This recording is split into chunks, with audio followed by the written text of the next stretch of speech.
I'm about to reveal a secret to you, an ingredient that is missing from most of the success formulas out there today, which is why they don't work. Without this magic ingredient, your dreams and goals fall flat, no matter what they are or how long you've had them. But with this magic ingredient, you can accomplish anything and everything you want to. And it's called self-discipline. People ask me all the time, what does it take to be happy? And I always tell them it's really simple. One word, progress. Progress equals happiness. If you keep growing, you're going to feel alive. And if you keep growing, you're going to have more to give. It doesn't matter how many statues, Oscars they give you, or Emmys, or how much money you have in the bank. We've all seen people have all those things, and I get the phone call because they're depressed, or somebody commits suicide in that area. It's really an inner game, and I think that's what's missing for us today. Everybody's focusing on the outside world, and hell, there's a lot of things in the outside world you'll never be able to control. You can influence, but you can't control it. This, your mind, your emotions, your body, you have 100% control over what you do with these things, and that's where the game is won. What is controlling your thoughts? What is enslaving you? Is it the television set? Feeding your mind images of what life should be? Is it the internet drawing you in and controlling your time? Is it drugs or alcohol numbing your brain and diminishing your desires? Or is it weakness, a lack of discipline that prevents you from accomplishing what you want to accomplish? Wherever focus goes, energy flows. So why don't we tap into that power now for your business and life? So many people have lost their day to distraction.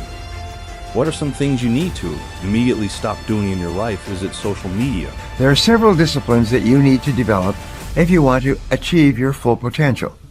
So the first discipline of all is the discipline of clear thinking versus fuzzy thinking.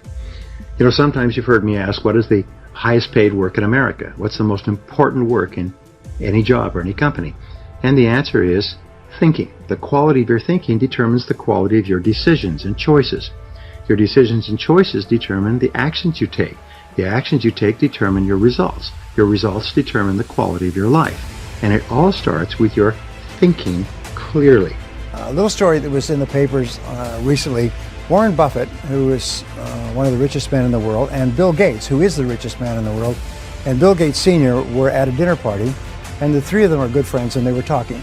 And a gentleman came up to them and said, you know, I was looking at you, and you gentlemen are very successful. What would you say is the most important quality of success? And all three, according to a bystander, all three broke off their conversation and turned and simultaneously said, focus. I think passion is the genesis of genius. If you've got enough passion, you're going to find answers nobody else does. But most people run out of fuel, meaning they get tired, they get exhausted, they get burnt out, they get, the law of familiarity. They're around something so much they take it a little bit for granted.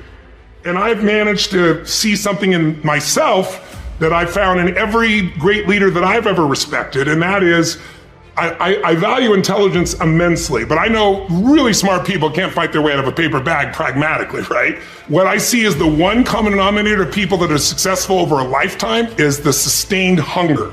Hunger is the number one factor. There are no gains. Can't make millions of dollars if you don't make millions sacrifice. You're gonna need to cut some fat. If you want life to change, if you want to show me you want to win that bad pack, your calendar, because everything is based off of activity, very few people want to show their calendar, because if they did, you would realize who really wants to win that and who doesn't. It's mathematically impossible for you not to win at the highest level if your calendar is packed from day till night. Every single day, the entire year, day after day after day after day after day, without you winning. Champions are focused on the goal. They don't have time to be doing stuff that's not going to help you toward the goal. And so what you're focusing on throughout the course of the day, it has to change. What you're looking at, what you're reading, what you're watching, the conversation you have. You must loudly focused on your dreams. You must be focused on your goals. How many times have you said, you know, if I just thought about that a little bit more, I wouldn't have done it? Or if I just thought a bit better, or I just taken time to think? Well, superior people, through experience and through painful experience, learn to take their time in making important decisions.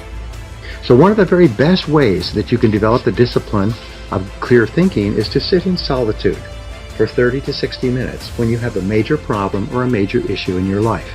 This is what happens for you in solitude. You'll start to go calm, and all the energy, all the fidgetiness will disappear, and you'll just go calm. And it's almost like a bucket full of silty water. It'll sit there, and if you leave it sit there for a while, the water goes completely clear. And this is what happens to your mind. Your mind goes completely clear. And after the 30-minute point, what will happen is ideas will start to flow like a river. I would be more likely to be successful than if I did not start anything. Like when you squat, the first time you squat, you're orienting yourself to your environment. You're barely actually squatting. You're just looking like you have a bar on your back. But you learn so much between that first rep and your 10,000th rep. You have to be, in my own language, willing to stare nakedly at your inadequacies. Yeah. And if you can stare nakedly at your inadequacies, then you can actually get better. I think most people have a dramatic underestimation of how much volume it takes to be successful, right? They're like, okay, I should go on 5 dates and then find the girl I'm going to marry. Like, what if it was 500? Do not cast power to your excuses. Own your circumstances, because no one else will. I think the difference between rich people and poor people, successful people, not successful people, is the degree to which they give power to their circumstance. When you were great, you don't focus on me when you were great. You don't focus on a month when you were great. If you don't focus on here, you concentrate on the 24 hours that's in front of you and you live. And the problem with some of you all is you want somebody else to support your dream. It's yours, it's your dream. If you wanted to have it, get your butt up and make it happen. If you wanted to have it, rise and grind. If you wanted to have it, you won't have to do what I do, and that's get up at 3 o'clock in the morning cause. It's my time. This is my moment tomorrow. Tomorrow ain't no such thing as tomorrow. We only got today. I ain't putting my dream on nobody else, and I don't care what nobody think about my dog or dream. It's your dream. Nobody's gonna see it like you do it. Nobody's gonna be as dedicated to it as you are. It's your dream. You know, Aristotle once said that wisdom, which is the greatest of all human desires, wisdom is the ability to make good decisions, is a combination of experience plus reflection.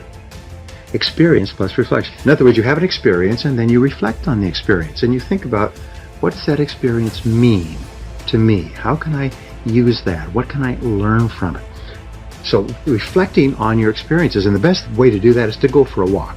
Just going for a walk where you can't listen to anything, don't take an iPod or anything, just go for a walk, 30 or 60 minutes, and just walk. And while you're talking and reflecting upon something that's going on at work or at home, you'll be amazed at the quality of ideas that will come into your mind. A good way to think better is to ask, especially if you're frustrated or having difficulties, to ask, what are my assumptions? What am I assuming about this situation that may not be correct? What if my basic assumptions about this relationship, about this job, about this product or service or this investment, what if my assumptions were wrong? Then what would I do?